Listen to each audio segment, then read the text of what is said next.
I never imagined a green glow by the roadside could reroute my life. The light breathed. It pulsed like a slow lung, calling me at a frequency only my chest answered. I pulled over, rolled the window down, and the whole car hummed a low, impossible resonance under the vinyl. Something larger than the world wanted to speak to me. I sat there with rain on the glass, thinking, what if the debts that tighten our chests are only shapes we agree to see? A question landed in me and would not leave. The first sign had come. The next would ask me to unlearn survival itself. My name is Rodrigo Torres, 53, divorced, father of 2 grown kids who live their lives 1,000 small miles away from mine.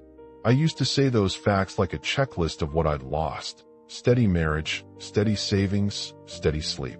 I would wake with a stone under my ribs and the phone already hot with missed calls. The light above the kitchen sink in the morning made my hands look older than they felt. The house smelled faintly of coffee and the metal of unpaid notices, of the bank envelopes I would never open without flinching. I worked as a sales rep. Once the work was a rhythm. Now it was a procession of closed doors and polite rejections. My car was not a toy. It was a lifeline. The engine rumbled like a tired animal, and still I drove. The repair loan sat there like a second voice at the table. 3 credit cards burned red. The pension I owed my children lagged behind in the messy ledger of my life. Every beep of my phone landed like a small hammer. I learned to count the money I did not have in the cracks of my wallet. I kept a stack of bills on the dining table. They had the sharp smell of paper and the colder smell of threat. Some had those red borders that scream, final notice. I would straighten them and then shove them back down again. My hands learned to avoid the living paper, as if touching it could transfer the debt into me. At night, the apartment felt like a cell with late-night infomercials flickering beyond the window. I slept badly. My breathing shortened. Each dawn arrived with the same low panic in my mouth. There were small rituals of scarcity. I made my coffee twice and let 1 cup cool until I decided which one I could afford to drink. I skipped lunches because a sandwich meant choosing between nourishment now and paying something later. I watched the world move through people who seemed to breathe abundance by accident. Young sellers in sleek cars with voices practiced for persuasion. They did not know the way my chest tightened like a fist whenever a bill arrived.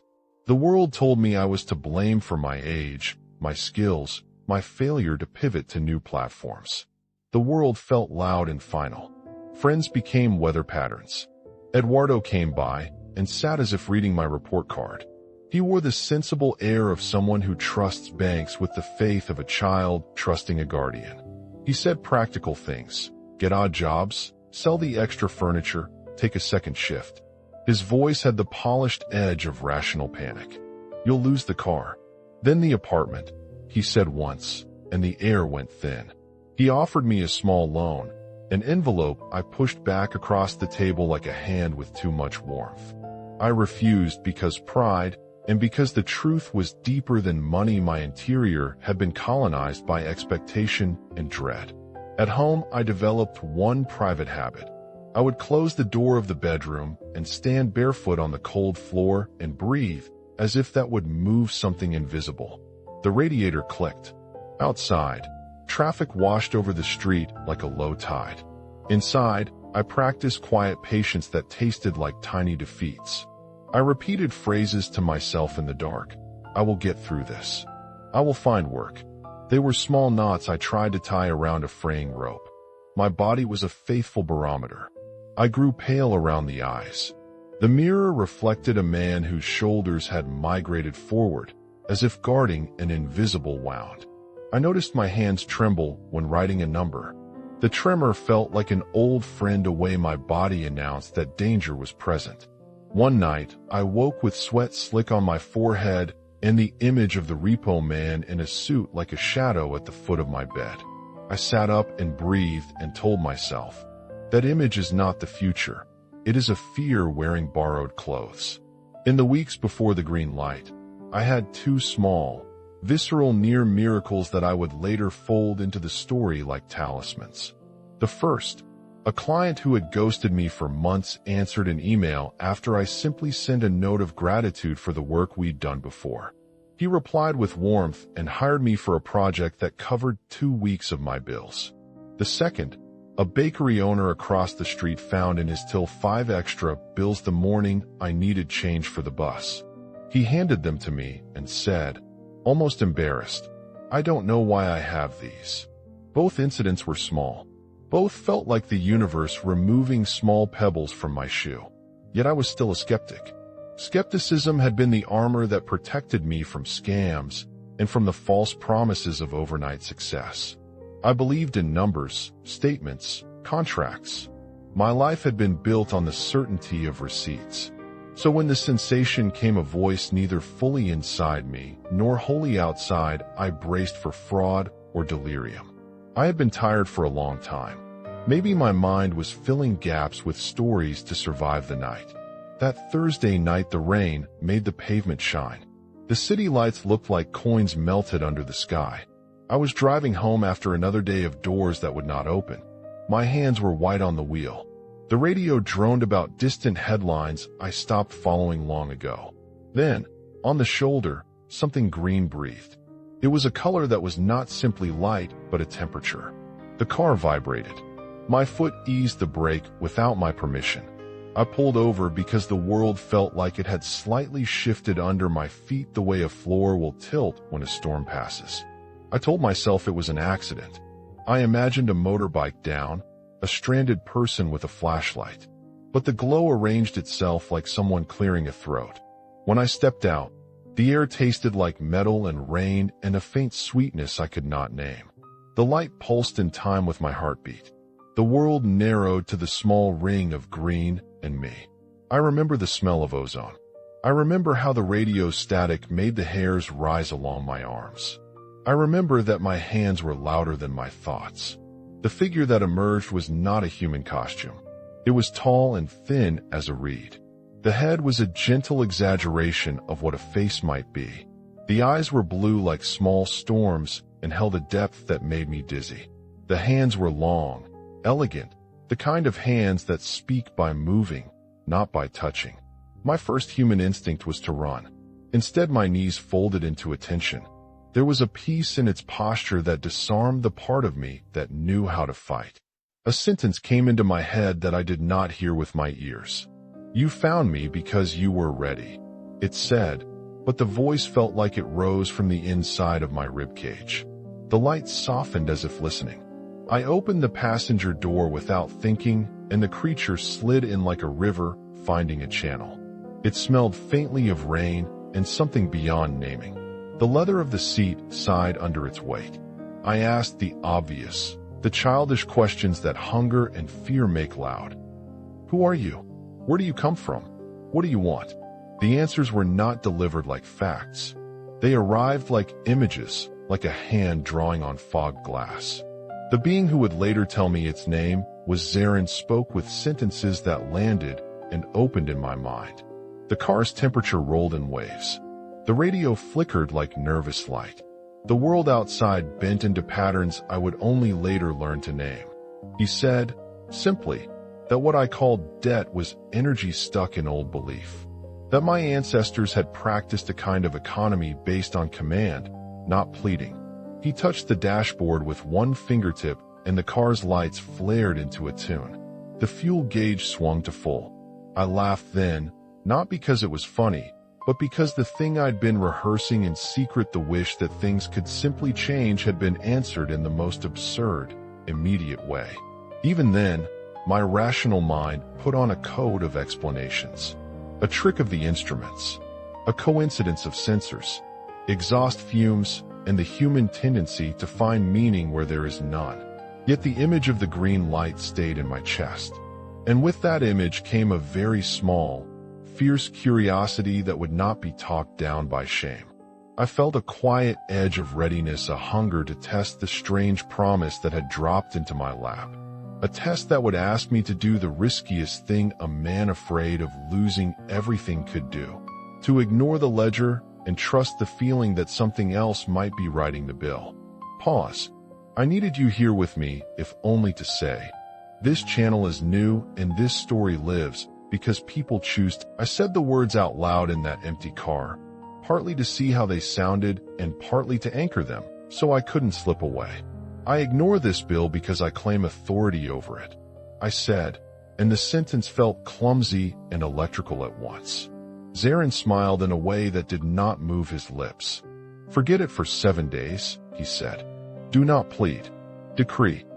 The rain thinned. The green light retreated like a tide. I drove home with my ribs rearranged. The debts still sat on the table.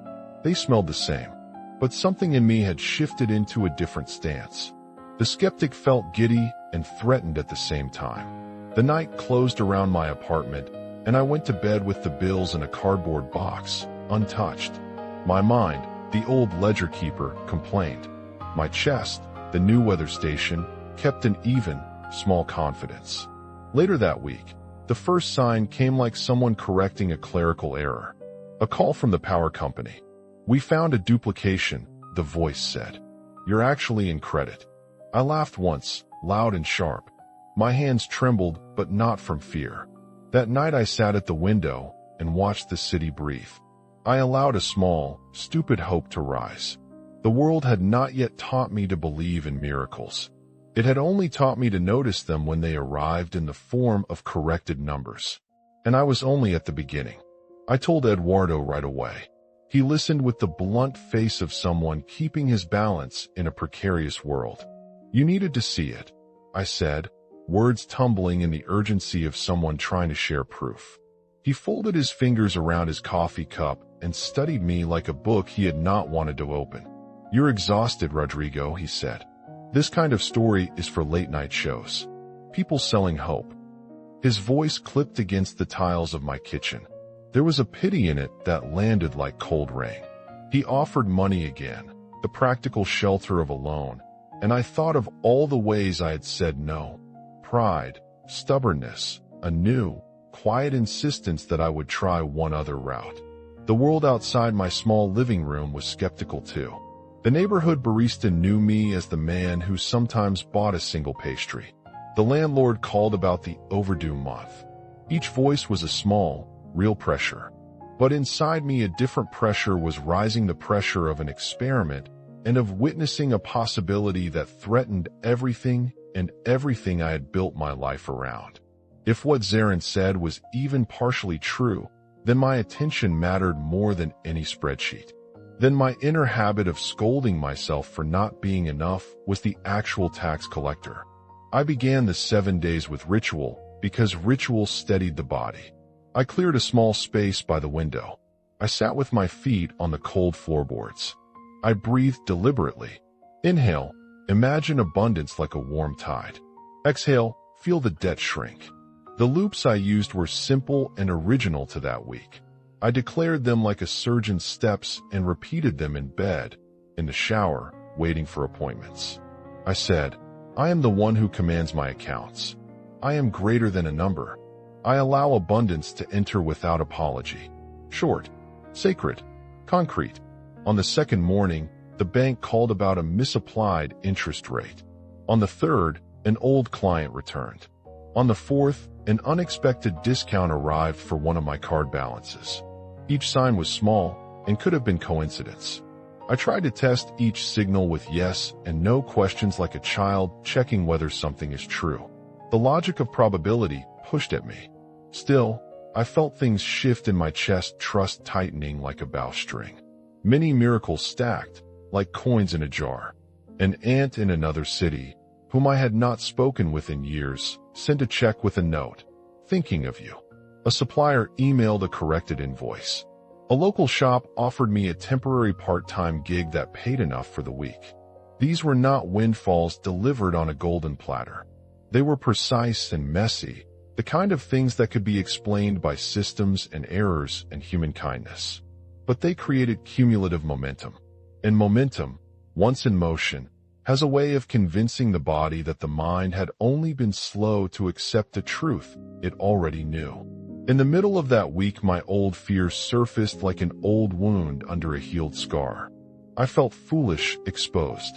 What if this all collapsed and the humiliation returned heavier than before? What if friends stopped talking to me? What if I had broken something irreparable in the ledger of my life? The doubt roared in me, and I almost picked up the phone to call a creditor, to soothe the fear with action. Then I remembered Zaren's voice. Doubt is the old system trying to survive. I told the doubt to be still. I felt ridiculous doing it. I felt brave. At times I would catch myself smiling for no reason in the grocery line. A cashier would glance up and return my smile with a small, human curiosity. There were small personal changes too. My posture eased. My chest unclenched. I slept deeper. The world tasted slightly wider. The bills remained in their box, untouched and less animate, as if they were objects on a shelf rather than the sentence over my head. 2 short witness stories lodged into the week, small case studies that would later become part of the arc of belief I tell now. First, my sister, who had chronic back pain for years, started a simple breathing practice after I described Zaren's method. She did it for 5 minutes a day, no grand promises, and within 2 weeks her pain drew back enough for her to walk without the small limp she'd carried. Second, a neighbor who had been unable to close a client for months wrote to say that after a week of deciding to stop begging for business and instead declaring the value he offered, several leads came through. Both were plausible and both felt like the same principle at work: attention as cause. On the 6th day, I walked into the bank. The clerk looked at the papers and frowned. "There was an error in your financing agreement," she said, and my throat closed with the cold, bright clarity of approaching rescue. The correction created a surplus that covered the loan and left extra. I felt light, as if air had re-entered some hollow thing in my chest. By the 7th day, I paid off the worst of the bills. I paid the pension I owed and felt a weight lift in the center of me that had nothing to do with money and everything to do with the relationship I had with my children. When I opened the box where the bills had lain, many of them had notes, discounts, reversals. Paper and numbers had changed their tune when I stopped feeding them fear. That night the green glow came again, not on the street, but through the window like a private signal. Zaren sat on the bench in the plaza below, as if waiting for a conversation already in midstream. I joined him, and we sat in silence for a long time, listening to the city breathe. The air smelled like late jasmine and distant rain.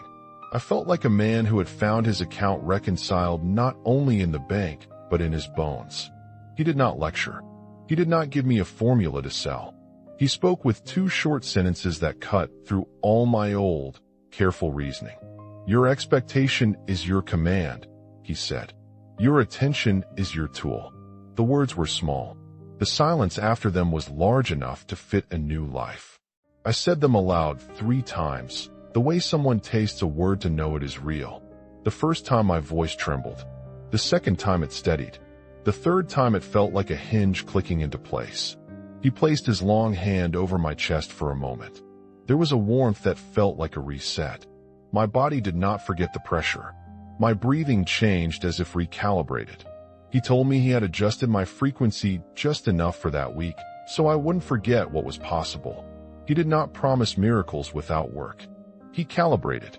He gave me a hinge and then left the door open for me to practice walking through it. When he left me with a sentence that I keep folded in my pocket. "You never had debt as destiny. You had it as a belief." It was an accusation that felt like forgiveness. It made the matter pragmatic. If debt was belief, then the currency of freedom was attention and declaration. After Zaren's departure, my life did not transform into a fairy tale. Challenges returned like weather. New bills arrived. Old patterns tried to find their old grooves. But something stayed different, an inner posture that did not accelerate toward panic. I developed a daily practice: morning breath, a short declaration, a small visual of the day, closing with my needs met. I learned to speak to my accounts like someone speaks to a garden. I did not expect every seed to sprout overnight. I expected to tend. I kept the last unpaid bill in a drawer. I never opened it. It sits there as a reminder, not of triumph over numbers, but of a decision to reassign my attention. Not as a talisman, but as a lesson. The thing that looks like reality is a story you are telling with insistence. I learned that certainty is a muscle. I learned to practice it. When I think of Zarin now, I think of a teacher who did not give me a script, but a way to notice. The light taught me to ignore the bill not by denial, but by redirecting the deep instrument of attention. The rest followed in human, messy ways. The ledger adjusted. The body healed. The work renewed. And I still ask, what are you determined to ignore today so a new reality can begin to emerge tomorrow? I remember saying his name aloud as if naming a fact into being. Zarin. The sound sat in the car like a small stone. The night outside folded itself into the windshield and the dashboard lights made a little theater of our hands. Zarin watched me with those deep blue eyes that felt like listening wells. His presence was not loud. It rearranged the air. The interior of the car became a landscape. One moment the leather was cool under my palm.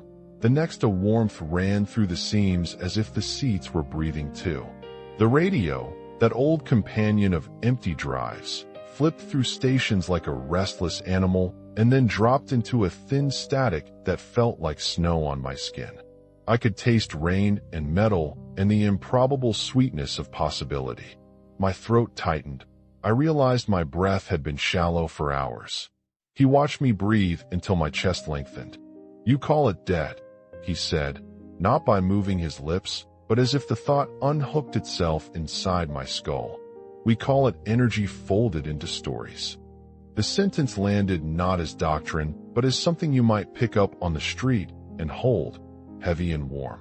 I touched the stack of bills in the glove compartment as if to feel the weight of the story again. Paper that smelled like threat and fluorescent ink. They sat there like a vote against me. He touched the dash with a fingertip, a delicate, absurd touch. The car sighed and then sang lights flared. The tiny clock set itself, and the fuel gauge swung to full. I laughed then, a short, frightened sound. My rational mind raced through explanations: electrical glitch, a mechanic's mercy, my imagination stitched by sleeplessness. Yet the humor in me trembled because I had rehearsed the wish so many nights I knew its grammar. What I had never rehearsed was the permission to believe it might answer back. He did not show me a trick and walk away. He made space. He cut an opening in the logic I had used to fence my life. Your ancestors used rituals, he said, voice low and precise. They set attention like a tool. You inherited habits of pleading instead of commanding. The idea scraped against the inside of my skull and left a thin, surprising bruise. I thought of the invoices on my table as accusations I had been answering for years, little paper prosecutors demanding confessions.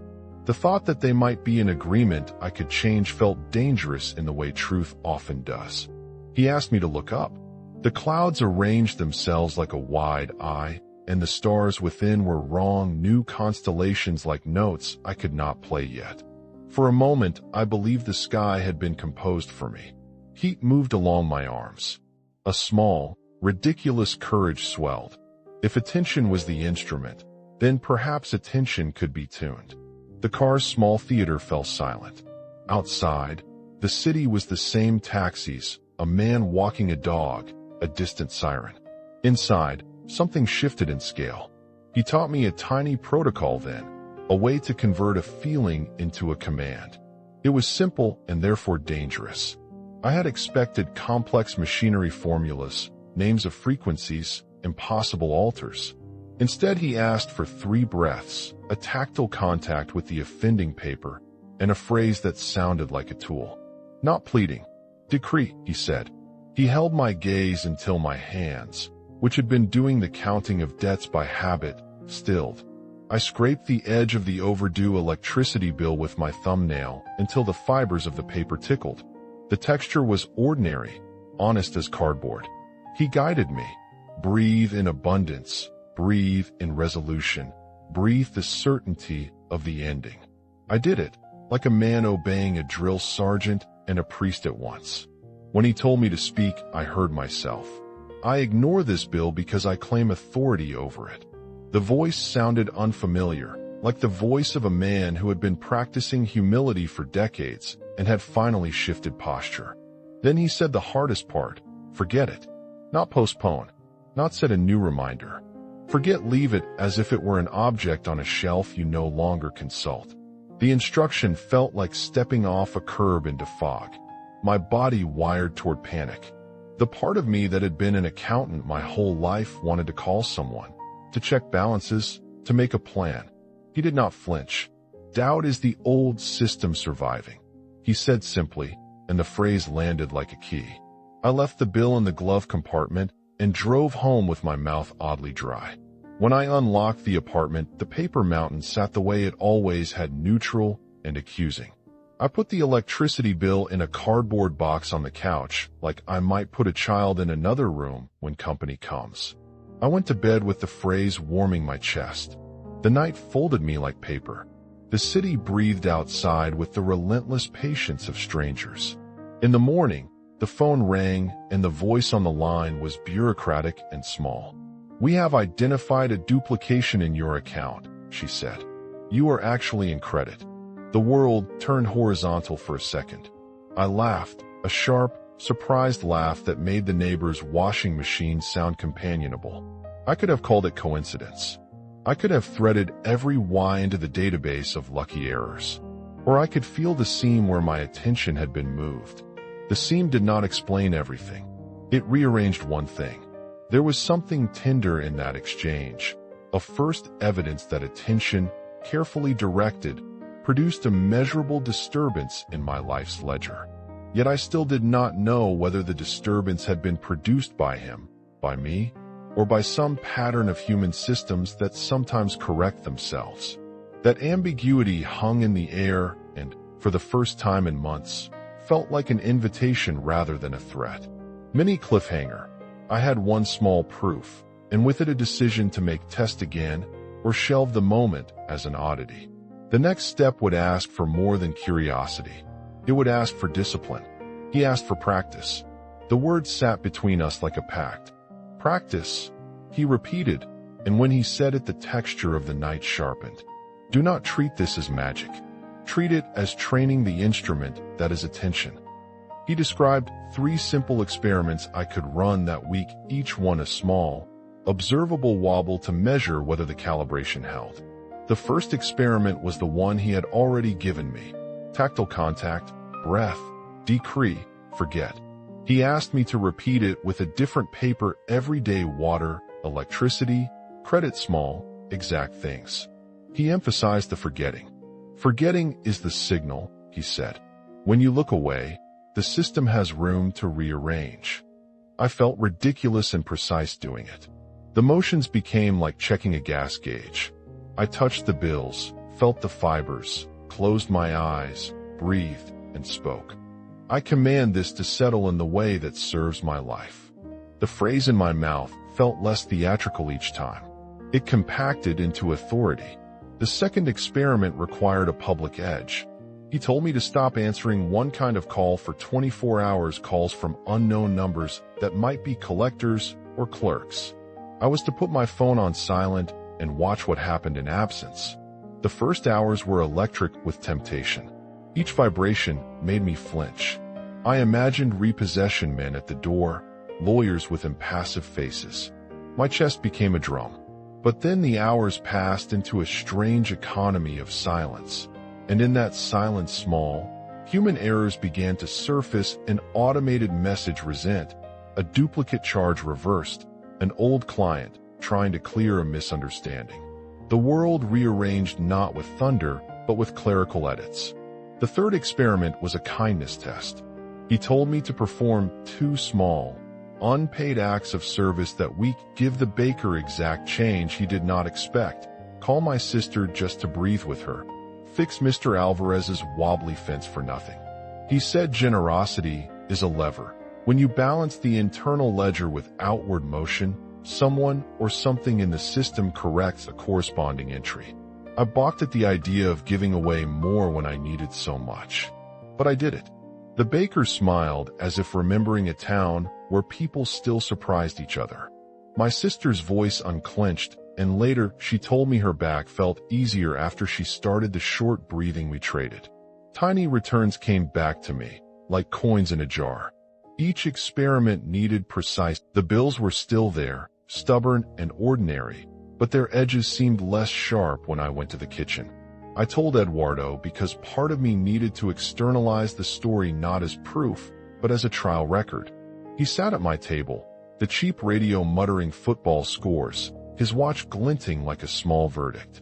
When I described the green light and the experiments, he read me with the same calm that a man reads a store receipt. "You look better," he said at one point, unconsciously softening, then hardened his face back into skepticism. "But don't let this be an excuse not to do the work. Get more hours, man. Sell the spare things."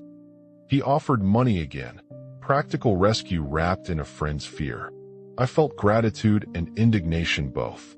His skepticism was a useful friction. It kept me honest. It made me confront the parts of me that wanted a miracle to do the work I had been refusing to do. It made me refine the experiment so it did not become an avoidance game. The practice could not be lazy hope. It had to be precise, repeatable, and observable. I learned to log the small responses: a call, a corrected invoice, a reconnection with an old customer, so I could see whether patterns repeated. On the third day of practice, a small miracle of administration arrived. The bank called with a tone of apology. There had been a misapplied interest calculation in one of my accounts. After a quiet, bureaucratic hour, a credit appeared. The number would not solve everything, but it covered a pending fee and eased that particular pressure. I sat at the counter at the corner cafe and felt like a man who had been allowed a small breath. I repeated my loop then, not as ritual so much as to consolidate the change in my own nervous system: touch, breathe, declare. My hands stopped fidgeting. What surprised me more than the corrections was the internal change. The mechanism of urgency no longer hijacked every thought. When a new notice arrived, I did not feel as if the floor beneath me had collapsed. There was a steadier posture, a readiness to act from clarity rather than panic. The practice rewired my reflexes until the reflex of fear grew thin and the reflex of measured command took its place. Mini cliffhanger. The practice worked in small waves. But a larger test loomed, one that would require me to step beyond small corrections and let a major part of my ledger be handled without my usual interference. I had to choose whether to trust the process when the stakes felt like my life. I told Eduardo everything because the human part of me wanted testimony. He listened like a man who had chosen a comfortable worldview and did not want its edges blurred. "Aliens and debt relief," he said, half a laugh, half a caution. "You are tired, and tired people make bold stories. Let me help." He reached across the table with two offers, a small loan, and a map of conservative steps I could take. Both were shelter. Both felt like the world I had been raised to rely on. I refused, not out of stubbornness only, but because the experiment needed integrity. If I accepted his money, I would have segued back into the old story. Debt solved by someone else, responsibility deferred, fear soothed by a bandage. Saying no felt brave in a particular, raw way. It was not that I had become immune to need. It was that I wanted to know whether the new instrument, my attention, could be trained to request different outcomes. His face softened and then hardened again. "Okay," he said finally, "but promise me you'll not walk into a bigger hole." That night the old panic came like an animal at the door. I opened the cardboard box where I had been storing the untouched bills. The paper looked accusatory in the lamplight. A notice from the bank threatened repossession of the car. My hands trembled. I almost picked up the phone and called someone to soothe the raw edges of the fear. Instead, I sat on the floor, back against the couch, and breathed. I practiced the loop until the shaking eased. I felt foolish, then stubborn, then strangely centered. The loop became a tool to move out of the habit of reactivity. At 2 a.m, my phone flashed with a message that was not an automated solicitation, but words I recognized like a fingerprint: ignore and decree. 7 days. The font was ordinary, the message brief. I knew that voice. I had heard it far more intimately than this line of pixels. It threaded through my ribs and called me to a commitment I had been edging toward unconsciously. The old ledger wanted to be consulted. The new practice required abstinence. I made a decision that felt like stepping off a known cliff into a different weather system. I would not answer collection calls. I would not open emails from dead administrators. I would not call my own creditors for 7 days. I would place every bill in a box, and I would not check the accounts. Instead, I would double the practice: morning breath, midday declaration, evening gratitude, 3 small anchors a day. I told myself I could change the experiment if something truly urgent happened. But I drew the line: no proactive scrounging. I would see if the system continued to rearrange when I stopped feeding it with my fear. The first day was a battle of reflexes. Every vibration of the phone was a small knife. I watched my thumb hover over the screen like a nervous bird. I had to practice another small discipline. When the urge rose, I would place my palm over my heart and say aloud the loop: I declare resolution. I release the need to chase. Saying the words made them more than ideas. They became acts. The world, predictably, kept sending noises. A debt collector left an automated message, harsh, mechanical. I did not return the call. I placed it in the box. By the third day, a new kind of correspondence began to come through channels I had not expected. A bank audit turned up an error in a loan schedule. A client someone I had pitched months ago and who had gone silent replied with interest and a proposal for new work. A card administrator offered a renegotiation plan with a steep, unexpected reduction. Each event could be explained by human mistakes and coincidences, or it could be seen as a shifting of patterns. The two possibilities did not cancel each other out. They braided together. The resistance, however, did not disappear. It morphed. It became inner voices accusing me of luck, of being careless, of setting myself up for a harder fall. It also came in small, real consequences: a late fee here, a reproachful note there. The world is not an obedient echo chamber. It is a messy market. I kept the practice not to deny responsibility, but to change my posture toward it. When I needed to act, I acted. When I could let systems correct themselves without my desperation, I allowed it. There were human stories that came through during those 7 days that changed me more than any corrected number. My sister called to tell me she had started the 5-minute breathing exercise I had described, and that her chronic pain had eased enough for her to walk without the small limp she had carried for years. A neighbor, a small entrepreneur, wrote to say he had stopped pitching from a place of begging and instead declared value in his offers. 3 leads turned into 2 contracts. These were modest, believable things, no miracles with trumpets, yet they were evidence of the same principle working in other bodies and other hands.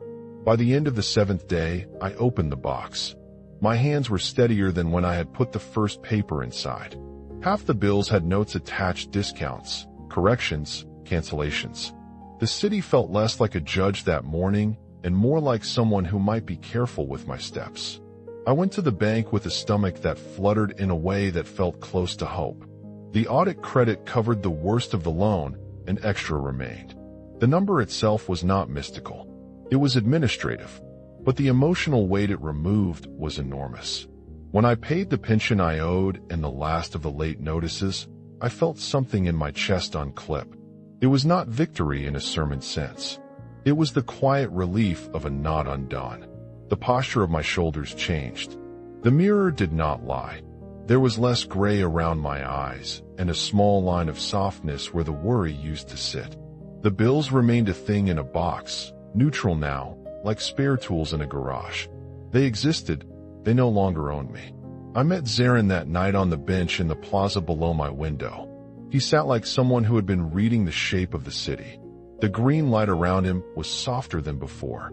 He did not need to prove anything. He simply offered a sentence that I have gone back to again and again. Your expectation is your command. The words are simple but heavy. They do not promise that everything will fall into place like a stage trick. They say the axis of your life, tilts where your attention rests. Before he slipped away, his form unspooling into the air like fine dust, I asked him, almost childlike, whether this was a loophole in the economy or a way of... I breathed deliberately slow, 3 counts down, 3 counts up, then spoke the first new loop I had shaped for this week. I am the authority. I am the calm. Saying it made the floor under my feet less slippery. Saying it tightened something in my spine. The day moved with petty, human sounds. The building's radiator clanked. A neighbor's radio leaked samba. My phone buzzed with unknown numbers. I did not answer. Each vibration was a small test of muscle memory. Each refusal felt like a rep in a slow exercise. At noon, I went out to buy bread. The baker pressed warm rolls into my palm and, without my asking, handed me exact change from a drawer he kept for small returns. His face softened in a way I had not seen in months. A tiny, ordinary correction. A sign. I began to log everything. Not as proof, but as training data. Small items. A duplicate charge corrected. An automated email with the wrong customer name that, when rerun, returned my proposal into visibility. A credit memo from a vendor who had applied the wrong discount. Each line in the notebook sat heavy with sense evidence that the world was answering shifts in attention. My new loop at night changed too. I hold the scene of solved. I whispered it like a promise to the dark. On day 3, the bank called with a voice that was both embarrassed and efficient. The terms on my auto loan had been miscalculated for months. The analyst read numbers and cleared his throat. He said, slowly, "We need you to come in so we can correct this and issue a refund." My heart hit the roof. I almost thanked him like a child thanks a magician. Instead, I breathed, felt my feet on the tile, and said quietly to myself the loop I'd used in the morning. The clerk's apology was small. The result was not small at all. The pattern was not theatrical. It was not fireworks. It was paperwork, recalculation, a client reopening a file. On the 5th day, the card administrator offered a renegotiation with a figure that felt absurdly generous, 85% off a balance I'd been dragging like a stone. When I read the email, I sat at the table and washed my hands. I tasted astonishment like metal. For the first time, I allowed the idea that a ledger could be negotiated not only by phone calls and scrambles, but by a steady field of expectation. Yet resistance stayed nearby like a patient animal. I lost a small contract because I had not been aggressive with proposals for 2 months. A late fee landed in my mailbox like a reproach. Eduardo phoned once and left a message. "Are you sure you're not being reckless?" The old stories were loud. They tried to trade my new steadiness for immediate, visible action, urgency, disguised as virtue. I answered none of those calls live. I let them form their own shapes and watched what arrived. There were other human results that mattered in different registers. My sister called and, with a voice thin from surprise, told me the 5-minute breathing she had tried after my description had eased the constant clutch in her lower back. She said, "I walked without thinking about pain for the first time in years." A neighbor at the hardware store told me he had stopped pitching with a lowered head and had instead described value. Plainly, 2 new jobs followed. These were not miracles with trumpets. They were human reconnections, small economic corrections, bodies that thawed. They braided into the same thread I was pulling. I did practical things too. When a true emergency required paperwork documents for the pension, a fine that needed contesting, I stepped in and acted. The practice was never an excuse for neglect. It was an instrument for where to act and where to pause. The internal test was, when do I move from panic into precision? The answer came with breath. My morning loop evolved again. I moved from panic to precise action. I said it out loud before I walked out the door. The 7th morning arrived with a light I could name. Unchanged circumstances, different posture. I went to the bank. The corrected loan credit covered the worst of the card debt. A surplus remained. I paid the pension. I paid the most urgent late notices. When I opened the box of bills, the small things had footnotes called back, corrected, renegotiated. Half of them carried some clerk's mercy or administrative correction. I felt the knot in my chest unclip. The room smelled like rain after dust. My body registered relief physically. Shoulders unrolled, breath lengthened. The mini-miracle was administrative. Its effect was human. I sat later on the bench beneath my window and looked up. The green light hovered like a memory. I had not yet met the core invitation. There was a last test I had not known how to refuse. The practice had shown me how to let systems work. Now the world was asking whether I could trust surrender on a larger scale. The next step was closer than I thought. Mini cliffhanger. Something integral would be asked of me, an act of trust that went beyond correcting errors, and I had to choose whether to step into it. The bench was cool, the air carrying the scent of grass and distant cooking. Zarin sat with the soft, impossible ease I had become used to. He looked less like an apparition and more like a fact I had to carry around. His light was quieter now, like a lamp set to read. "You taught me numbers," I said. "You gave me small proofs." He cocked his head in a movement that made the plaza seem to breathe with him. "I gave you recalibration," he said, voice like wind in a hallway. "Everything else you did." I had questions. I always did. But the questions were different now, sharper, quieter. How did expectation rearrange a bank spreadsheet? How did an administrator choose to reduce a balance by 85%? Zarin did not hand me diagrams. He offered a practice the code that turned attention into habit. He showed me how to stage 3 things every day: a place, a phrase, a feeling. The place was simple, a corner of my room where light met wood. The phrase had to be precise and present. The feeling had to be embodied, not hoped for. He placed his hand lightly on my forehead and named a short loop. "I hold solved." He said it once, and the syllables settled like small stones in my chest. "Say it," he asked. "I hold solved," I said, tasting each word. "Now feel how your chest steadies. Not because the world changed, because you did." He tapped the side of my wrist. Cues are anchors.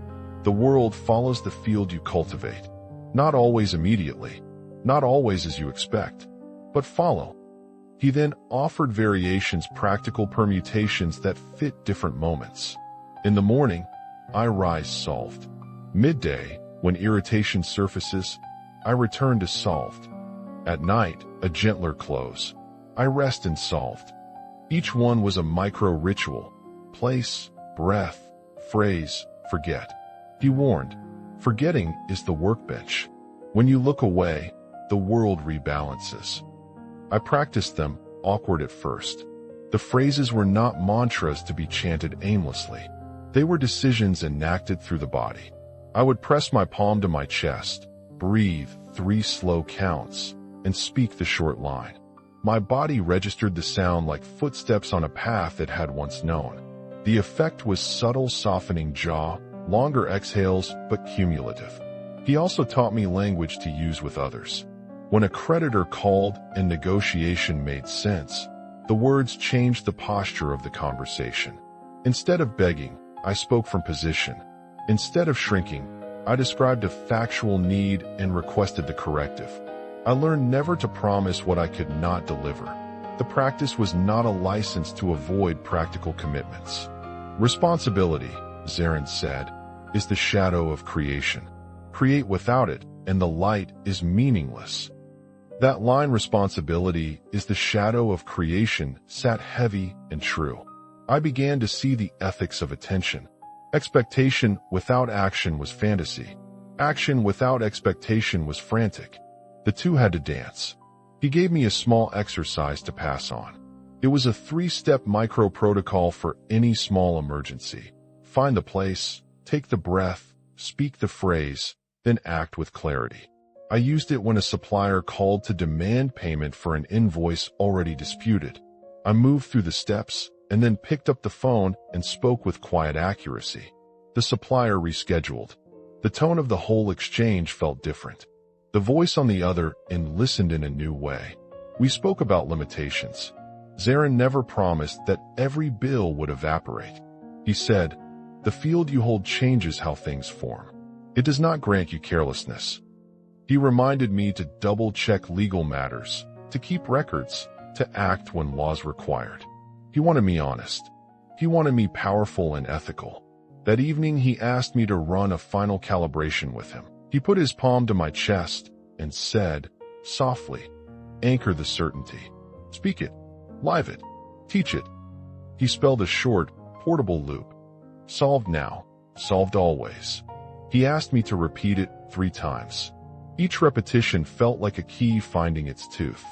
He then placed a tiny mark on the inside of my wrist with something warm and quick, no pigment, only the memory of touch. I felt steadier instantly. "Will you come back?"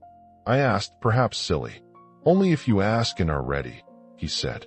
"Mostly, you will manage without me. That is the point." He stood. The light around him tightened like a camera shutter. He left a residue of temperature on the bench. He dissipated in a slow rain of light, like dust lifting. I watched the particles rise and fold into a sky that had become less foreign. After he went, I found myself trying the practice in small, ordinary ways. I used the anchor phrase before meetings. I taught the 3-step protocol to the neighbor whose fence I had fixed. He said his calmness landed clients differently. My sister said the breathing practice had become a ritual before she went to treat patients at the clinic where she worked part-time. These ripples felt human and fragile and meaty. I also made changes that had nothing to do with lights. I set clearer boundaries with clients. I learned to say no to work that asked me to shrink. I restructured a payment plan with a vendor so we both had predictable cash flow. I built small savings into my weekly budget, even if they were tiny, like seeds. The last bill in that drawer still unopened became a symbol, not a threat. It lived in a drawer like a relic of a previous self. People asked me what had happened and how. I told them the practice, place, breath, phrase, forget, responsibility, and the quiet insistence of expecting correction. I told them that sometimes reality nudges you in the knees with administration. Sometimes it nudges you with mercy. I told them to be honest with themselves. The work demands vigilance, not superstition. Months later, a child in the neighborhood painted a small green dot on a rock and set it by the plaza bench. He said it was a luck stone. I kept it in my pocket. I touched it when I needed to remember the shape of the thing I had learned. The stone did nothing on its own. My thumb on the smooth paint did something to my attention. That was the gift Zarin left, a method for attention, a permission to act differently, and the moral to hold power responsibly. When I look up now at nights, it is not to seek the green light as proof. It is to remember the moment I chose a way of being that asked for accountability. I have more work. Jobs ebb and flow. People change. Fear still taps at the glass sometimes. But the posture is different. I inhabit the room of my life with less trembling. I speak the loops when I must. I am the authority. I hold solved. I create from clarity. Solved now. Solved always. They are not spells. They are commands I give to myself to act from. If you take anything from this, take this small practice. Find your place. Breathe until your edges soften. Speak your short claim. Then act with clear responsibility. Test it. Mark the small answers. Stay humble and relentless. One night, when the city was quiet and the window reflected a line of lamps behind me, I pressed my palm to my chest and whispered the last phrase he left me. Solved now. Solved always. The sound folded into the room. My bones answered with a likeness of home. Before I go, a small human favor. If this story lands in your hands, tell me where you are, city, country, so I know the reach of the bench where I sat. And if you try the practice, note the small changes. They will be your evidence. I do not promise miracles. I promise a path. The rest asks for your courage to ignore what keeps you small and to speak the life you mean to live. 6 months. Time kept its quiet promise. The calendar pages turned and, slowly, the shape of my life reformed around a steadier center. The apartment smells different now, not because I bought new things, because the air is allowed to carry ordinary noises without my chest tightening. The kettle sings. The floorboard near the window creaks the same way it always did. I noticed the creak without translating it into a debt. I noticed my hands without counting the cost. The last unpaid notice sits untouched in a drawer. It is paper. It is a relic from another arrangement of me. I slide my thumb along its edge sometimes, like someone tapping a keepsake for proof. It does nothing. My thumb does something. That distinction has become everything. When I look back, the miracle wasn't a single flash.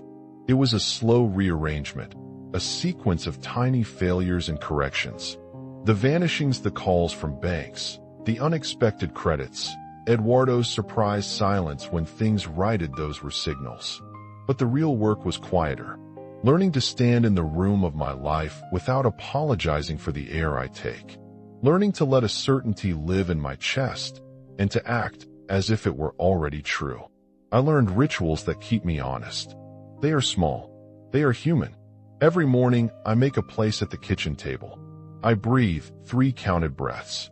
On the 3rd exhale, I say the line I built with Zaren's tilt and my own stubbornness. I live solved. The words are a tool. They are not magic dust. They are a hinge. One afternoon, a former client, someone I had given up on, walked into my office and set down a contract. He smelled of rain and new paint. He said he'd been following my work again and wanted to start a larger project. He didn't ask for discounts. He spoke like a man who expected reliability and returned it. The project lasted 6 months and paid more than I had dared imagine. That was a practical turn. It paid a bill and then some. It also rewired what I expected from myself. A neighbor told me a different story. She had always been scrupulous with her savings, thin with joy. After I taught her the practice 3 breaths, a phrase she reported sleeping without the habitual gnaw at the sternum. Her clinic bookings steadied. She held her head differently when she opened the door. Her husband noticed and stopped bringing up the old arguments about money. The change was small but real, a pause where reactivity once lived. I tell these stories because the evidence matters. The method is not a promise of instant miracles. It asks for iteration. It asks for responsibility, to answer the phone when there is legal need, to check contracts, to change the behavior that incubated lack. Zaren said once, with an impatience that felt tender, "Power without responsibility is weather without a roof." I kept a copy of that line in my wallet for weeks until I stopped needing the paper to remember. The body remembered. My routines shifted, too. I stopped answering certain calls immediately, not out of avoidance, but out of discernment. I built a buffer an hour between the knock of alarm and the first decision. I schedule a daily 5-minute inventory, just the facts, just the ledger. I do not cling to it. The inventory exists so that I can be honest and then return to the larger field of certainty. Sometimes people ask for a how-to. They want steps. I give them the small arrangements that made a difference for me. Choose a place where light meets wood. Press your palm to your chest. Breathe in to a count of 4. Hold 1. Out to 4. Say the phrase. Then move into an action that carries the answer you gave yourself. A phrase is a decision. Breath steadies the edges. Action keeps you out of fantasy. The practice is political. It aligns attention with responsibility. The town notices change like a slow weather shift. My sister, who works at the clinic 2 neighborhoods over, started a small ritual at the end of her shifts. She presses her palms together for 3 breaths and says, "I return to service solved." She told me it makes the long nights with patients gentler. She says it with a smile now, the fatigue softer around the eyes. My children, grown and busy, call more often. One evening my son left a cup on the counter and walked into the next room without the old 1,000-word apology. I paused at the doorway and felt gratitude like a warm coat. But the world kept testing me. That is unavoidable. Old systems don't notice that your interior has moved, and so they behave as if nothing changed. A tax issue surfaced at the end of month 2. A creditor whose voice had once felt like a guillotine called with the procedural softness of someone who reads a script. I could have panicked. I sat down at the bench in the plaza where Zaren had once been and breathed. I repeated the new phrase, and then I called back with a tone that matched my choice. We found a clerical error. Repairs were made.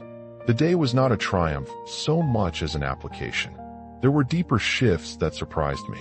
I became less hungry for immediate approval. Responsibility is part of the technique. Zaren's departure left a residue.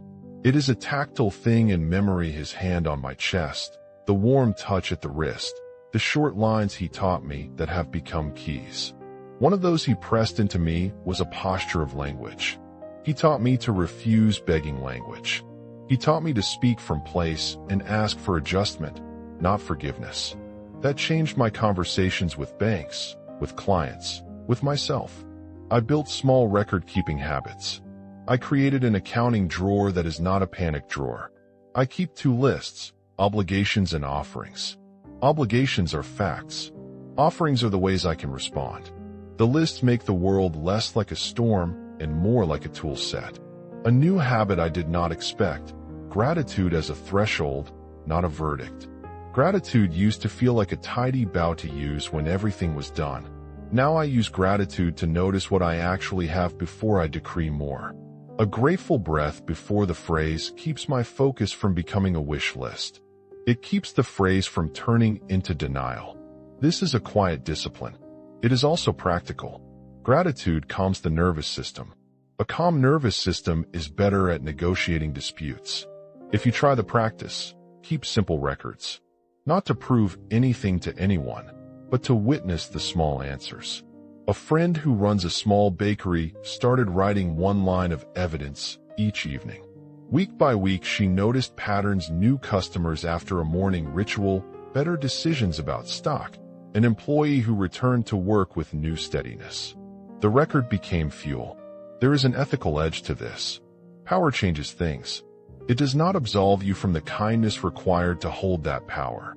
I try to act so my gains do not create harm. When I negotiated a discount with a vendor, I sought an arrangement that left their costs covered. When I received a surplus as a result of a banking correction, I set aside a portion for the unexpected. Zaren's insistence that responsibility is the shadow of creation sits heavy because creation without care phrase. People ask sometimes whether I am afraid of losing this. The truth is yes. Fear appears like a familiar neighbor, knocking at the door to check if I'm still the same. But the neighbor is less feared when you answer with the voice you mean to keep. When I feel the old panic, I place my hand on my chest, breathe, and use a different phrase. I return to rooted sight. It works differently from the early phrase. It's for the moments when memory slips, but the body can be asked to remember. There is a practical architecture to what Zaren left me: place, breath, phrase, act. I have translated that into small habits for my life. A corner of light, a morning breath, a short verbal claim, then a practical step. Repeat. The effect is cumulative. The world is not coerced. It conforms when you consistently act from a field that expects resolution. Months in, I met someone on the bus who told me a short story. He had been living with a chronic pain that made mornings a negotiation. He learned a breathing loop and a phrase to recenter before his commute. He said one morning the pain receded enough that he could climb the stairs at work without sitting on the landing. He did not attribute it to miracle. He said it like weather changes. It shifted. The shift was a small practical restoration in his life. I tell you this because the reach of small practices is not only about money. It touches how people stand, how a family eats, how a clinic handles a long shift. The field of attention moves. The bench where Zaren once sat is still my benchmark. It is an ordinary bench with a lamp that stutters in wind. I go there sometimes and practice in public a small breath and a phrase just to test if the field holds in noise. Once, a child left a painted stone there, a green dot on a rock. It fits in my palm. I carry it in my pocket. I do not speak of miracles as certainties. I speak of method and courage. I do not promise that every creditor will soften or that every relationship will smooth. I promise a way to engage that is steadier, more honest, and more likely to produce tidy corrections when they are possible. The work asks for your feet on the ground. There is a final practice I want to leave with you that is not a secret. It is a small ritual of integration. Find a corner where sunlight touches wood. Sit. Place your palm to your chest. Breathe in for 4 counts, hold 1, release for 5. On the exhale say, in a voice you can hear, solved now. I act from clarity. Repeat 3 times. Stand and do one practical thing that honors the declaration. Send an email that sets a boundary, call an accountant, make a small deposit to a savings envelope. Tell someone you love the truth about your limits. The phrase is a hinge. The action is the lock. Before I close, a small meditation 2 minutes that you can use at night. Sit or lie. Place 1 hand on the sternum, 1 on the belly. Breathe slowly. Inhale counting 3. Hold. Exhale counting 4. On each exhale say quietly, I return to solved. Imagine a cool light at the sternum, settling. When the mind wanders, bring it back gently. 2 minutes. Not to promise a miracle. To file your nervous system into the shape you choose. There is a question I carry and now hand back to you. What will you ignore so that a new reality may form? Not to abandon duty, but to choose the small internal turn that allows the outer world to rearrange. Ask yourself with the gravity of a person changing a tire on a busy road. Make the decision. Act. Keep the records. Stay humble. Stay relentless. Sometimes, at night, I still glance at the window waiting for a flicker of green. Most nights it does not come. Mostly I sleep. Once in a while, a pale thread of light crosses the street, and I feel the same stir I felt the first night. I smile, not as someone searching for proof, but as someone who remembers a profound reorientation. I will say this plainly. Your authority over your life is not theft from the world. It is accountability to what you intend to make. Use it with care. If this story finds you, tell me where you are. City, country. I collect the map of benches by the names you leave. If you try the practice, note the small changes. They are your evidence. Thank you for walking this far with me. If you want to hear more accounts like this, subscribe and share your city below. Your voice helps the bench grow. One last line. Say it when you need to stand. I live solved. I create from clarity. Repeat once. Breathe. Act. Part 10.